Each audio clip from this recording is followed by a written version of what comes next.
ಆಶೀರ್ವಾದವನ್ನು ಬಯಸುವೆ ಕುಮಾರ. ನಿನ್ನೆ ಜ್ಞಾತಿ ಹಿಂಸೆಗೆ ಅದು ಅಷ್ಟೊಂದು ಅವಶ್ಯಕವೇ. ಆದರೆ ನೀನು ನನ್ನ ಆಶೀರ್ವಾದವನ್ನು ಹೊಂದಲಾರೆ. ನನಗೆ ನಿನ್ನ ಮುಖವನ್ನು ತೋರಿಸಬೇಡ, ಹೊರಟು ಹೋಗು. ನನ್ನ ಪಾಲಿಗೆ ಕಟ್ಟಿಟ್ಟ ಬುದ್ಧಿಯಾದರೂ ಚಿಂತೆ ಇಲ್ಲ. ನಾನು ಅವರನ್ನು ಯುದ್ಧಕ್ಕೆ ಆಹ್ವಾನ ಮಾಡಿಯೇ ಬಿಡುತ್ತೇನೆ.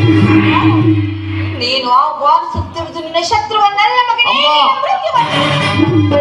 ಹಸ್ತಿನಾವತಿಯ ರತ್ನ ಸಿಂಹಾಸನವು ರಕ್ತದ ಕೋಡಿಯಲ್ಲಿ ಬಿಡುತ್ತದೆ. ಹಸ್ತಿನಾವತಿಯ ಬದಿಯಲ್ಲಿ ಹರಿಯುತ್ತಿರುವಂತಹ ಪವಿತ್ರವಾದ ಗಂಗಾ ನದಿ ಕೆನ್ನೀರ ಕಾಲುವೆಯಾಗಿ ಹರಿಯಲಿ.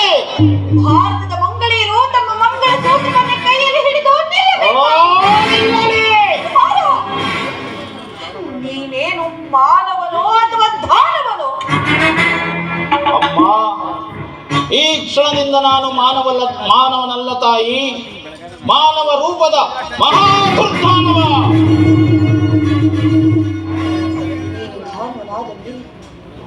ನಡೆಯಬೇಕಾದದ್ದೆಲ್ಲವೂ ನಡೆದಿದ್ದೀರಿ.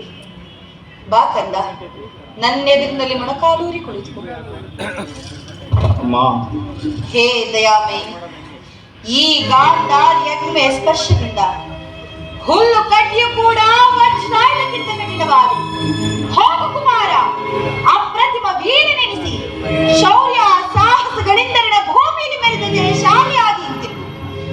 ಯಾರಲ್ಲಿ ಧರ್ಮವಿರುವುದೋ ಅವರಿಗೆ ಜಯವಾಗಲಿ. ಯತೋ ಧರ್ಮಸ್ತತೋ ಜಯಃ.